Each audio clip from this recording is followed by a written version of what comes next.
Welcome to the OLHS Canvas course template. The OLHS course template was created in an effort to ease teachers into Canvas and to provide consistency for students, parents, and support staff who are using the platform. This particular video will function as an overview of the OLHS Canvas course template that should be applied to all of your Synergy rostered Canvas courses, and we will also cover its homepage. Please note that some aspects of the template are customizable and some are required. Before we take a tour of the template and get into specifics, I want to share a disclaimer with you. This video covers what to do, not how to do it. It's not meant to serve as a training resource to help you learn how to use Canvas. It's designed to serve as a resource to help proficient Canvas users utilize the course template to prepare their Canvas courses for the start of a term. If you haven't yet attended Canvas training, we've got you covered. But if you are not a proficient user, go ahead and stop the video now. Plan to complete or attend trainings to learn the skills necessary to utilize the OLHS Canvas course template. Let's go ahead and get started. All right, you want to go ahead and open up one of your Synergy rostered courses in Canvas. The homepage should take you to the template, so you should see what we are seeing at the screen in front of us now. I do want to point out the recent announcement that is posted at the top for you to go ahead and click on that. It does say welcome, and read this first. Just want to point out a few resources for you here. This does include the Canvas course card templates that has some that you can personalize and use if you haven't found course cards for yourself. There's also a copy of a Google form that has sort of a digital version of the student and parent acknowledgement of course expectations. That will force a copy too, so you can edit and utilize that template. We'll take a look at where that is on the homepage in a second. But there's just some reminders here about how to use the template. You do want to make sure you delete this before you publish this course for students. I just wanted to point out that those tips are there and additional resources. So let's go back to our homepage and take a look at that. So the first thing that you want to edit on your homepage is your course name, and then add your teacher name at the top. That is editable. The next section is links to modules. Your module index page should be visible for students, but we don't want them to have to go to the module page and just find everything by scrolling. So this is a good way to keep track of all of your modules by unit or week, however you're deciding to organize them. You'll just put the title of the module. You can include dates that this covers as well, and then you'll hyperlink this text to the module itself. We always want to have the current module in red just as a visual cue. The next section is the course information section, and this button is required for all teachers. We'll get to what's on these pages in a minute, but briefly, the about this course is essentially like your course expectations information. That's a page that we have already linked for you. You'll just need to personalize that information to make sure it's published for students. Grading practices includes the grading practices that were agreed upon and approved by DOSL. So there are a few things that you can personalize on that page. That's another page that's created for you. We also have a virtual learning page for inclement weather that is currently published right now. There will be some items that you need to personalize and fix on that page, and maybe just spend some time going over that with students before the actual weather days. We also have a button here to emergency plans that goes to an unpublished module where you can put your emergency plans that can be published as needed. Underneath that, we have the place where you can put that student parent acknowledgement form that we provided for you in the announcement. Those of you that are proficient in assignments may want to include it there. There are different options for that.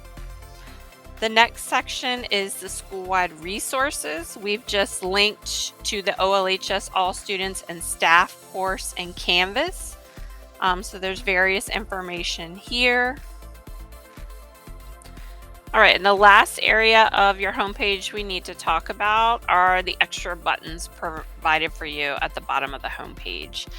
We tried to get some input and get buttons that we thought teachers might need to use. So to use these, you will just come back under the course information section of the homepage, and you want to hit enter to start your buttons on a new line. On a Chromebook, 4 across is maximum for what you want to put for students. So if you have 8 buttons, you're going to have 2 rows of 4. You just want to hit Control C and Control V to copy and paste these, and then you will link these items outside of Canvas or wherever you need to in Canvas. If you have a specific button that you're dying to have, touch base with your ITSs.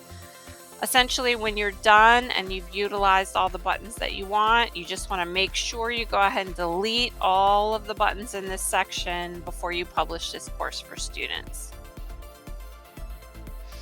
All right, let's take a look at the About This Course page and what you can personalize here. There's quite a bit at the top that you can edit on the About This Course page. You can provide a generic welcome message for students in the first section. Then we have somewhere you can provide any course description information. Teacher information, you can include any personal information you want to about yourself to share with your students. Some of you have done welcome videos in the past. You can include that here. You do want to make sure you include contact information here, especially if you have preferred methods. The materials necessary for success is just a place for you to put those items. The classroom procedures and expectations section is sort of a catch-all for anything that you want to convey to students in your class. There are some recommendations here for what to include in that section. And then the honor code section we want to leave alone. The actual honor code is here. The honor pledge is included as well. Just for clarification purposes and informational purposes, what you do if you suspect that an honor code violation has occurred is here, and there's a link to the consequences of honor code offenses. So we want to leave that section. The VBCPS Code of Conducts and attendance expectations are all linked to division resources here, so we want to leave those just for consistency purposes. And then at the bottom, there's additional information for parents. That links directly to Parent Portal and Parent View. If you have anything else additional that you usually provide for parents, you can add that to this section, but leave the information there. And you just want to make sure this remains published for students when your course goes live. All right, let's take a look at the grading practices page. There's very little you can edit on this page. These are the approved grading guidelines that have been established. So we have the grading scale here. The only thing you're going to be editing on this page is whether you do total points or weighted. If you tend to do a description of your assignment types, you can include any of that information here. We do want you to leave the statement that grades may be posted in Canvas, but Synergy is the official grade book, so please leave that statement alone. And then the rest, the homework, the makeup work, late work, all of these items need to be left as is and not edited. All right, let's take a look at the virtual learning or inclement weather page next. We created a page for you so that if an inclement weather event occurs, you could link directly to the content you're in the middle of. You don't have to build separate modules for virtual learning days. We took the information on this page from a principal's packet memo that outlines how inclement weather days should go. We had this page published initially so that you can share it with students, even when you don't have content there, just so that they are aware of what's expected of them, and how those inclement weather days will go. We also just wanted to point out that we are in hurricane season at the beginning of school years, and at the change of a new semester, we can have snow days. So you may want to go over this with students early on and then unpublish it as you're working on adding information to the page, if that makes you feel more comfortable. The way that the inclement weather days are laid out is that the first day will be an asynchronous day and that teachers will be available for one live office hour. You'll want to include the link on this button to your Google Meet for your office hours, and you'll also want to insert the time that you'll be available here. The expectations for students are pulled from that principal's packet memo, so you don't want to take away any of those or edit the ones that are there. And then there's a place for you to put information about the assignment. You might want to link to what you're working on in a module, or external resources, but you've got that space to let kids know what they need to get done for that day. The day 2 and consecutive days are all designed to be synchronous learning days where students are following the regularly scheduled class meetings. There will be a different virtual meeting link in Google for this. You'll want to link that on the button provided here. Again, the expectations for students are laid out in the principal's packet memo, so you don't want to edit or delete those. We also have day 2 and day 3 with information about expectations for what students should complete on those days. All right, the last item to address on the course template is the emergency plans button.